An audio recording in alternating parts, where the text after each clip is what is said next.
House Democrats, rusty after years in the minority, have stomped on their own messages, have fallen prey to Republican maneuvers and are in battling over punishing Ms. Omar for an anti-Israel remark.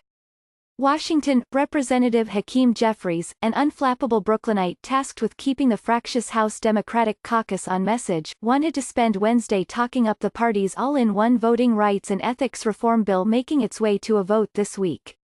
Instead, Mr. Jeffries, a top lieutenant of Speaker Nancy Pelosi's, stood uncomfortably in front of a specially printed "For the People" placard, sideswiped by a single anti-Israel comment from a freshman representative from Minnesota, Ilhan Omar, and peppered by reporters' questions about how Ms. Pelosi planned to punish the newcomer without provoking a civil war.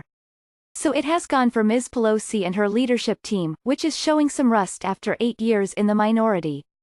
The first gun control bills in 25 years cleared the House last month with little notice, swallowed whole by the House Oversight and Reform Committee's hearing with President Trump's former lawyer and fixer, Michael D. Cohen. A resolution to end United States military involvement in Yemen was supposed to be an embarrassment to Mr. Trump, who would have had to use the first veto of his presidency. But Democratic leaders allowed the measure to be hijacked by a Republican procedural motion condemning anti-Semitism, and the resolution's special status that would have forced the Senate to take it up was wiped away. On Monday, a demand from 3 Democratic committee chairmen for all correspondence between Mr. Trump and President Vladimir V. Putin of Russia should have grabbed big headlines. But it came out the same day that the House Judiciary Committee blitzed out 81 other letters laying out the roadmap to building an obstruction of justice case against the president. But none of those missteps has quite compared to the conflagration around Ms. Omar. Ms.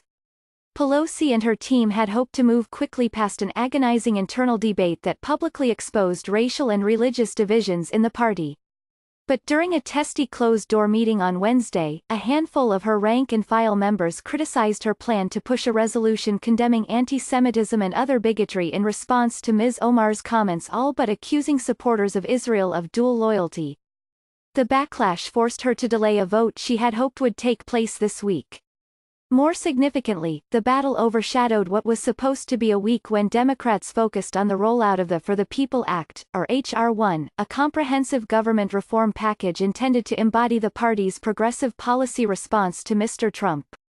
While Democrats fought with one another, Republicans held news conferences, released videos and tried to define the centerpiece of the House Democratic agenda as an immoral giveaway to politicians. We are actually making great progress on gun safety legislation, on democracy reform, on prescription drug reform, and Republicans would like nothing more than for us to be dragged down into daily skirmishes over identity politics at this point, said Representative Jamie Raskin of Maryland. We have to get past all of this, and quickly, he added. Formulating a unified political message and enforcing party discipline have always posed challenges for House Democrats, who represent a broader demographic and political coalition than the Republicans they supplanted in last year's midterm elections.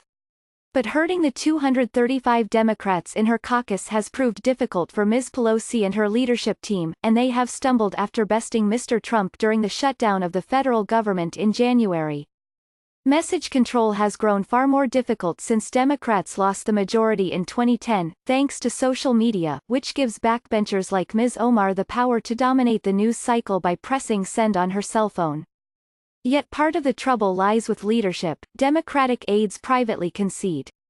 Things have not gone according to plan, in part, because Democrats have introduced so many plans all at once and failed to account for political blowback.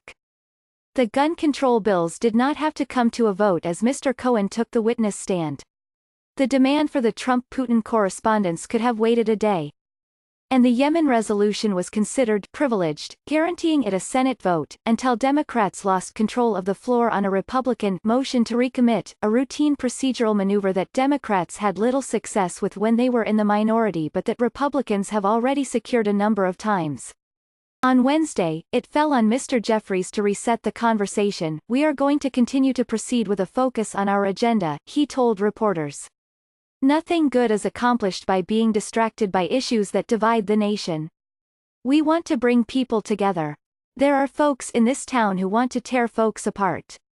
But he spent the better part of his 25-minute news conference answering questions on a range of controversies, including an attempt by freshman members to concede defeat and simply do away with the motion to recommit, and the less than seamless rollout of the House investigations into Mr. Trump. Mr. Jeffries fielded just 2 queries on H.R. 1. One of them was about opposition to the proposal on the left. Most of his time was spent trying to address the conflagration around Ms. Omar. Republicans, seeking to move past their own internal fight over Mr. Trump's declaration of a national emergency at the border with Mexico, seized on the fight. It is shameful that House Democrats won't take a stronger stand against anti-Semitism in their conference, Mr. Trump wrote in a tweet Wednesday afternoon. Anti-Semitism has fueled atrocities throughout history and it's inconceivable they will not act to condemn it. To Democrats, that was galling. Mr. Trump has been accused repeatedly of trafficking in anti-Semitic tropes. His 2016 campaign tweeted out an image of Hillary Clinton in front of a Jewish star, over a pile of money. His final campaign ad railed against global special interests as the faces of the billionaire philanthropist George Soros, Lloyd Blankfein of Goldman Sachs and the Federal Reserve Chairwoman Janet L. Yellen, all Jewish, crossed the screen. In 2015, Mr. Trump told members of the Republican Jewish coalition, "You're not going to support me because I don't want your money.